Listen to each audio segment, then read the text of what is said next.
Hi, welcome back to the channel. I am Jenna. I am an artist trying to get myself back into my creative flow, doing lots of kind of exercises and sketching and bits and pieces of paintings to try and reinvigorate my creative practice. I have been doing lots of different things. I have been kind of keeping a sketchbook for many years. I've got multiple sketchbooks. Perhaps I will do some sketchbook tours at some point. But this particular sketchbook that I'm working in, which is a Royal Talent, which is a combination of kind of sketches when I'm out and about, as well as some exhibitions I've been to, some references from exhibitions that I've been to.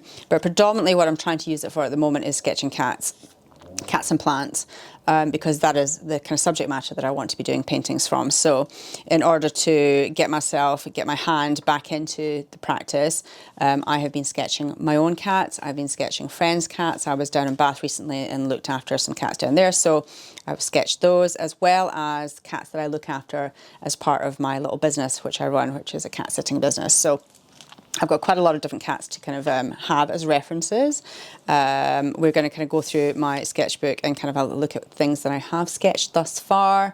And then what we're going to do is a little sketch along with me, which is both, perhaps if I have a cat around me, there's a cat over there sleeping at the moment. If she stays still for any length of time, I will sketch her. Otherwise, I'm going to use the reference photos that I've got, which are a combination of my own cats and cats that I've looked after. In fact, I think it's all cats I've looked after recently, so I will show you those on screen as I sketch each one. I'm going to do quick kind of gestural drawings to start off with, a minute maximum for each drawing. So really what you're just trying to do is get down the actual kind of shape of the cat, and the gesture of it, if it's playing or sleeping or doing whatever, just as a warm-up and a way in which to kind of get into it. And then I might choose a particular photograph to try and draw a little bit better or for a bit longer. I do find that the drawings that I love the most are the gestural drawings, the ones that are done super quickly, where I'm not being too precious or aware and conscious of how well I am drawing. I find super quick ones are the ones that I love the most, and actually are probably the ones that I want to take into my paintings. How I manage that, I don't know yet. I don't know how I want to do it, but I guess the only way you can kind of find out is by practicing, right? So we're going to go through the sketchbook, and I will take you along on a little bit of a sketching journey, and we can kind of see how we go from there. So please forgive the setup. Obviously, we've got this in the frame of this particular picture or shot. I have not yet found an arm big enough and or long enough for overhead shots that works for both to camera and overhead. So this is the setup that we've got. We're working with it, right? So let me take you through some of the sketches. So this one here is a sketch that I did. I had some paint left over in a palette from another kind of illustration that I was doing, and I like to use up the paint. I don't like to waste anything, so whatever paint I've got left over, I just grab it and I'll do a quick sketch. This is of Minxie lying on my bed. These are not always brilliantly successful in terms of being kind of finished, completed sketches, and to be honest, as I've already said, I much prefer things to not be perfect. I like them to be a little bit wonky, because I think that gives the sketch a bit more personality, and also it kind of teaches me about my own kind of process, about how I sketch, about how I create, things that I want to correct, things that I don't want to correct. I myself have to be constantly trying to get out of the notion of trying to make things a beautifully rendered sketch or drawing or painting. So this is what we do. We just put it down. You know, however it turns out, I learn a lesson in that if I've got the eyes wrong, or if I've got the nose wrong, or if I've got the general shape of her body or the weight of her body on the bed or whatever, then I kind of figure it out as I'm doing it, and then I go, okay, this is what I would do differently next time, and then you try to kind of implement those changes as you go along. This again, I had some green paint left over, so I filled the page with the green paint, and then I kind of sketched Bassie and Boo on top of it. Now these kind of three colours together don't really go well. The blue goes with the green, but this kind of browny colour doesn't quite go. But anyway, it doesn't really matter. This also teaches you lessons about colour combinations and kind of what works and what doesn't. I think the sketch is fine in terms of the two cats themselves, but again, this is for a bigger painting that I'm doing at the moment. This one is actually what's called a continuous line sketch. And what it means is you put your pen on paper and you don't lift the pen off the paper until you've kind of completed the sketch. So it is, again, the layout of the painting that I'm doing done as a continuous line. Okay, and these are kind of similar, but just of Bassi and Boo.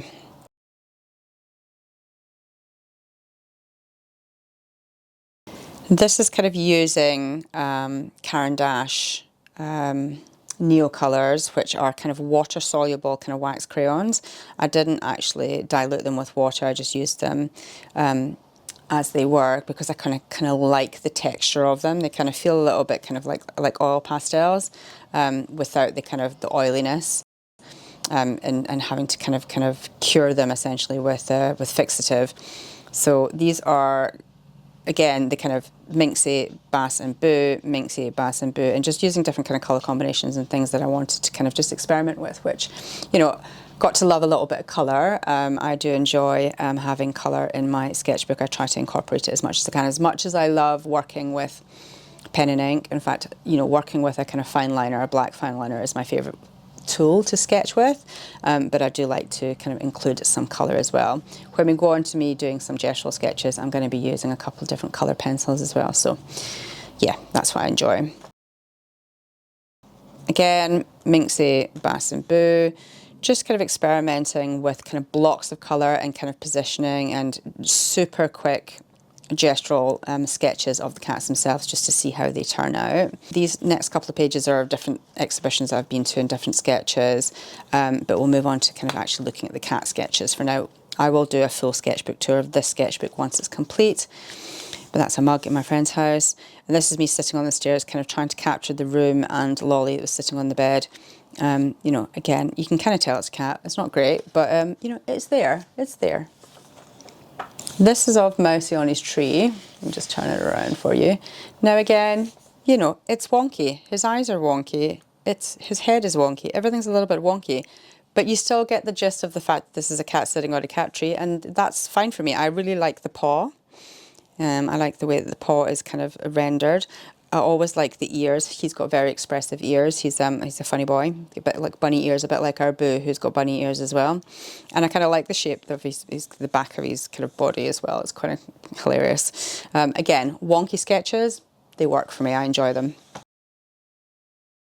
He, at the same time as I did the wonky sketch, he then kind of got enough of me kind of pointing a camera at him and staring at him and sketching. So he turned around to go to sleep, and I managed to get this kind of painted sketch of him as well, which I really enjoy and love.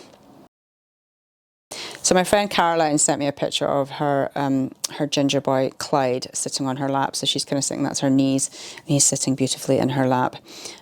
So again, I had some orange paint and some blue paint left over in my kind of palette and wanted to use it, so that's what I did. This is Lolly, my friend Susanna's cat, and I managed to start off with, I got the eyes kind of wrong position wise, and I kind of slightly corrected it but also didn't, but that's absolutely fine. She was trying to chew my Blackwing pencil, so I decided to do a quick sketch of her. I had taken a photograph of this and then was drawing from the photograph, even though she was sitting in front of me at the time. This was done, I think, this was actually done in Blackwing pencil, which is this pencil here. I don't draw with pencil very often because I kind of tend to associate drawing with pencil with art school and having to do, you know, perfect pencil drawings.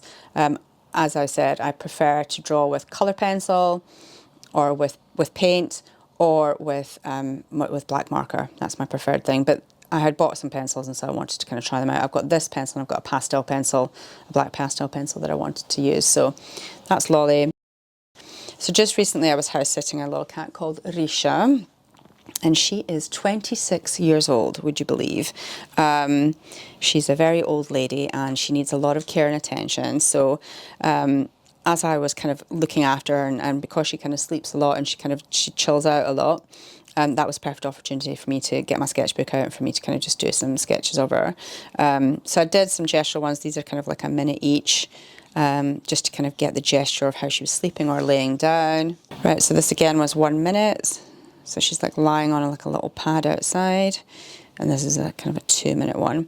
Sometimes you start somewhere. I tend to always kind of start at the head and the ears, which is probably not the best place to start. But But with any kind of drawing, what you're trying to do is you're trying to relate, well, if the ear is there, where is the paw in relation to that ear, and where's this paw in relation to that paw, and where are these paws in relation to where the body lies, and where is the tail in relation to that. So you're always kind of relating things to try and get the body in proportion. Sometimes I do that and sometimes I don't. In times where I'm not looking properly and I'm not actually relating different points in the body to different other points in the body, that's when I get the drawing wrong. You know, not looking means that you'll get a drawing where you're guessing, and so quite often those drawings won't come out very well.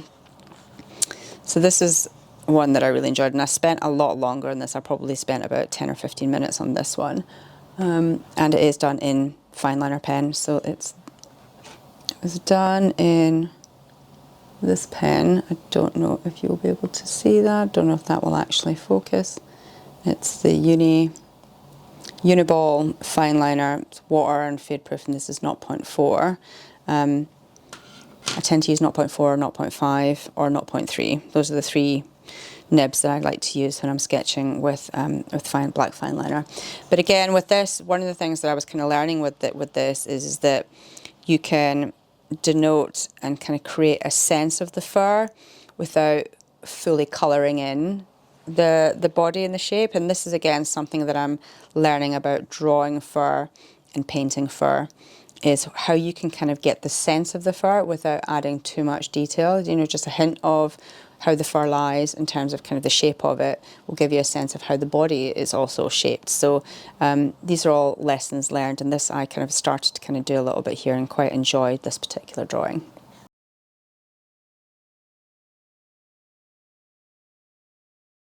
This one here, she is all cuddled up in her bed with lots of blankets around her. The owners of Risha and their house, they've got these absolutely giant windows. This whole thing here is a window, and that's just one window. There's another window next to it. They're absolutely giant. They're floor to ceiling, and so she likes to lie next to this window, and so she can watch the birdies. And then when she decides she's getting up to have a little wander around, she'll wander over here to this little corner where the door opens, or the window opens rather, and she'll sit here and she'll scratch at it because then she wants to go outside. Open the door very, very slowly because it's very heavy, and then she goes for a tiny little poodle outside. She's really, really cute.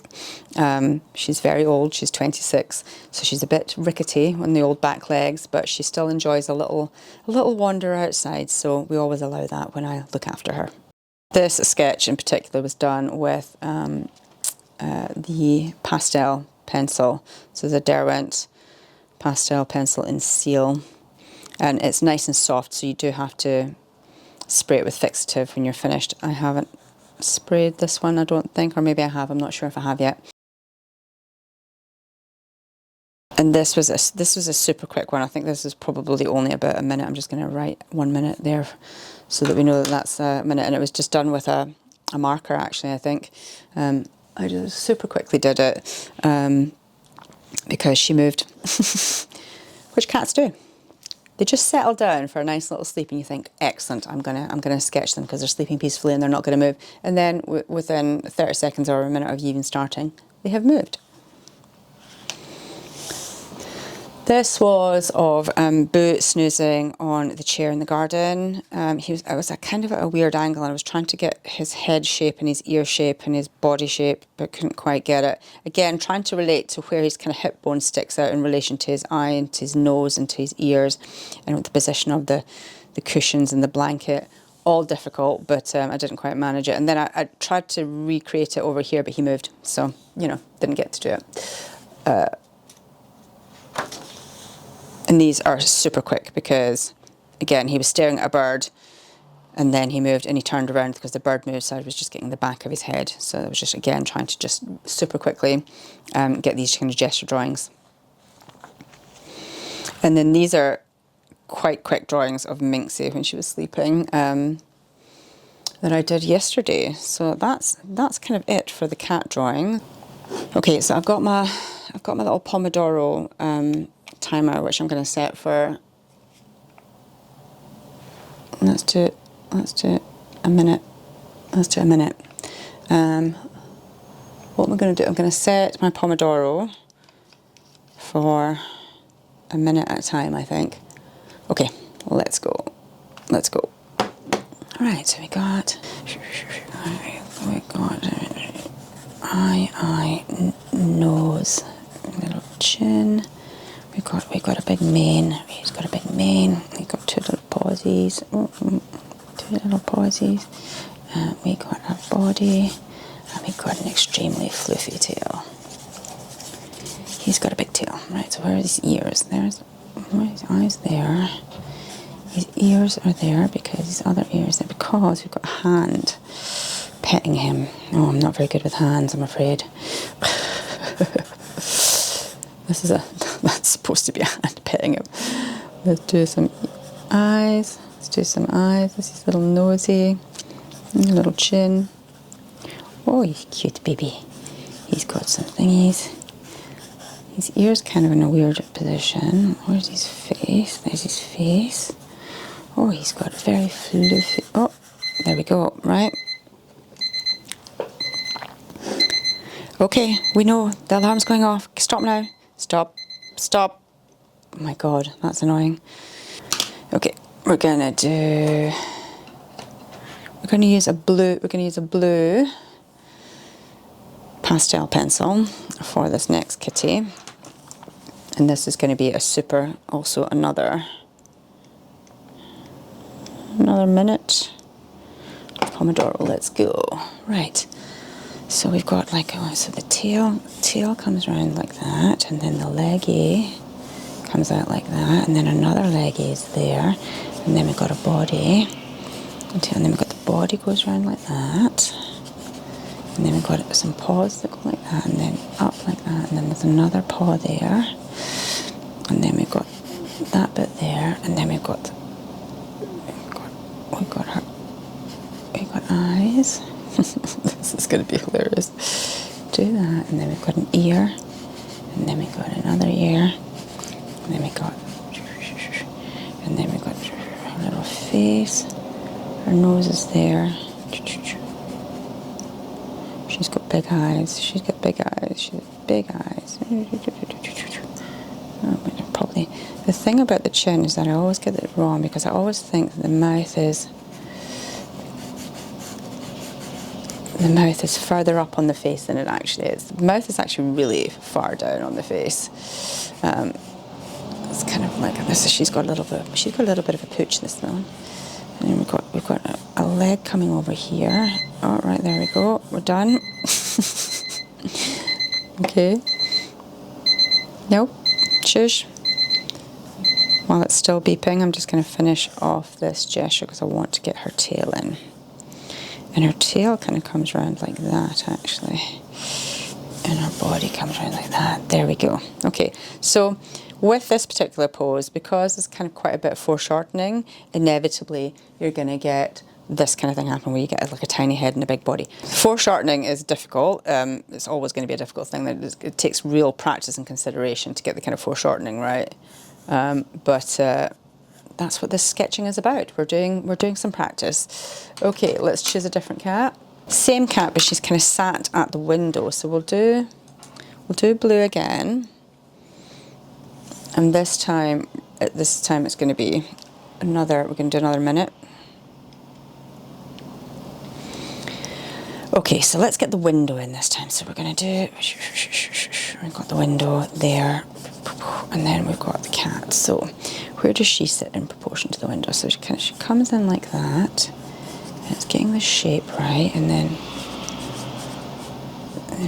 we got an ear there and an ear there, and then that kind of comes down, and then we got, where is that in relation to that? That's kind of there. This is kind of like this is a really good exercise in body shape actually, because we kind of got that, but then her hip kind of juts out a bit, and then you've got like this bit here, and then you've got her other hip is here, and then you've got her kind of tail wraps around, so you've kind of got that. Now that does not look right, so that kind of comes up more actually, and then you've got her head. Yeah. Again, difficult one. Nope. And her actual head is smaller, I think. This is kind of where her head is there. And then this is kind of the floof of her neck. And then her ears are there. I mean, not terrible, but not great either. Right, let's just spray this with fixative quickly. I'm going to move back so I can spray it. Oops.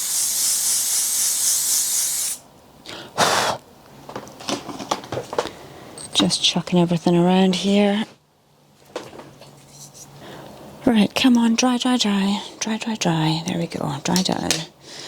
Sorry, fixative. I actually don't have fixative. I've just got hairspray and it works just as well.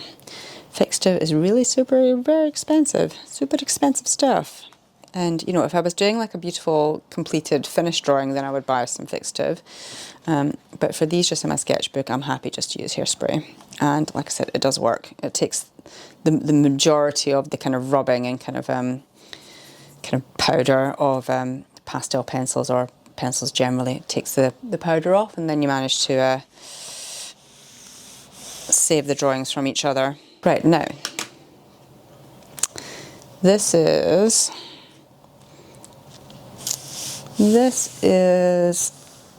Preston and Philip, and they're sitting on a counter, kitchen counter, and they're eating their dinner or their breakfast, one or the other.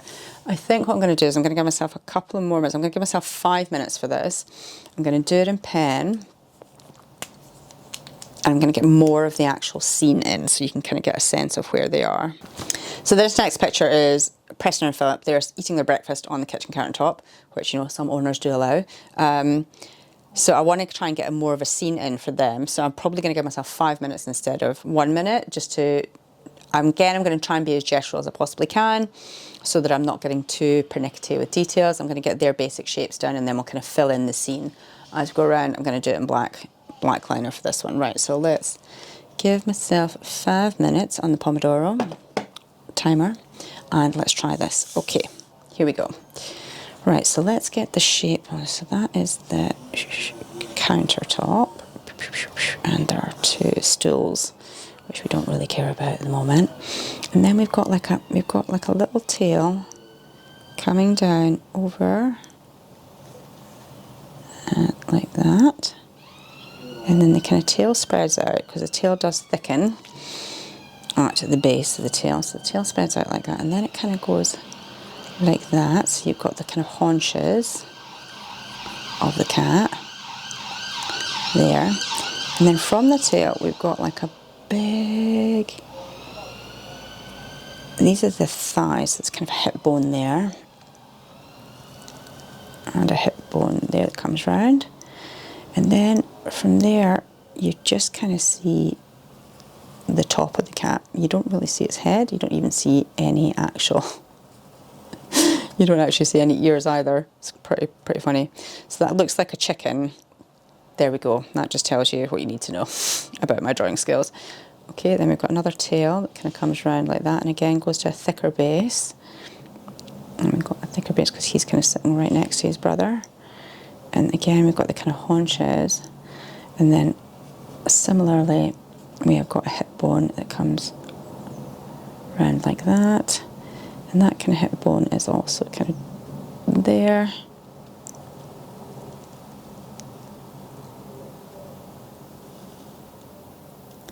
Okay, so what we do have here is we have lots of, because the ginger cats, they've got lots of lovely stripes. I mean, I'm really not selling this drawing at all.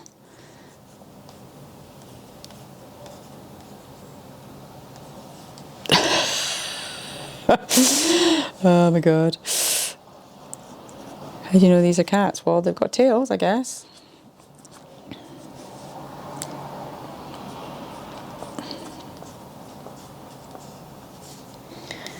So how can we show you that this is more of a cat than some weird shapes? So you've got like some darkness there at the bases of their tails, right? So you can do that. This is kind of countertop. Right, and we've got like a thing that goes like that there, and then we've got a food bowl, so let's do that. And then it goes up like that, and it goes like that, and you can see it's a food bowl. And the food bowl's got stripes. Let's do that, food bowl. And then they're sitting near a thing. And then the edge of the counter is there. And then there's another counter there, which has got like the sink in it. As you can kind of see. Then you've got like a tap. Oh, let's do the tap. Right, I think I'm probably getting a little bit too thingy with things, so let's just do some. And it's got a little thingy bob, and there's some spoons and whatever kind of filling there. And then the counter carries on past them to over there, and then there's something else hanging out here that I can't quite figure out. Oh, I think it's like a mixer of some description that's there. Right, okay. These stools go around there, that stool goes around like that. Again, you can kind of see that it's a cat, but so this is kind of darker bit of their body. Kind of got stripes coming down their back. That would kind of give you a sense of their body shape, but it's difficult.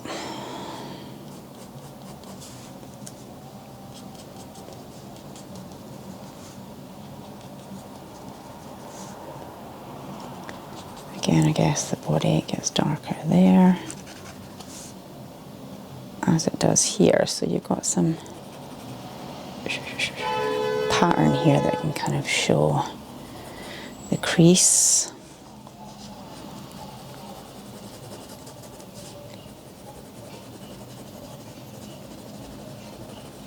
Again, it's kind of looking at the shapes of the patterns to kind of figure out. Oh, right, that's our 5 minutes. So yeah, there you go. Let's just put 5 minutes on that. Thank you, beeper, thank you. Let's do another one, and let's make this one super quick again. We're going to use the pen again, I think. So this is a little white kitty called Ethel. And I'm going to give myself 2 minutes for this. So that's 1 minute, that's 2 minutes. We're going to be super quick with this one. Right. Okay, Ethel, where are you? You're over there. Okay, let's go. So, first thing is nose. Nose, right. Nose goes like that. We've got an eye that comes round, and then from that nose we've got another big eye that comes round. We've got like a from there we've got ear, big ear there. And the back of her head is there. And then where does this eye? This eye is there, so you've got a bit that comes round, and kind of goes in like that. And then we've got our other ear. Other ear goes like that. Then from here we've got our other, this kind of shape. And then that's that. So, and then the little chinny chin comes round and meets the little thing there. Okay, so then we've got the body, and what I want to get in is the paws, because we've got big paws here. We've got paws, and then we've got another paw.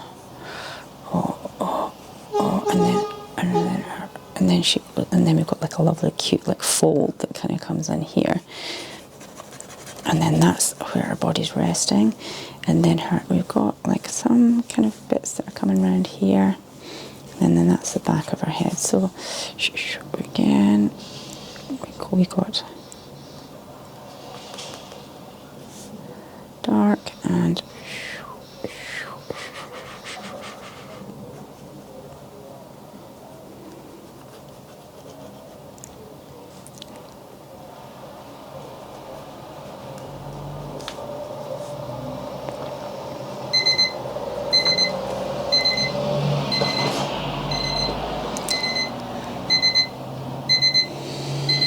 waiting for the beeper to finish. Thank you.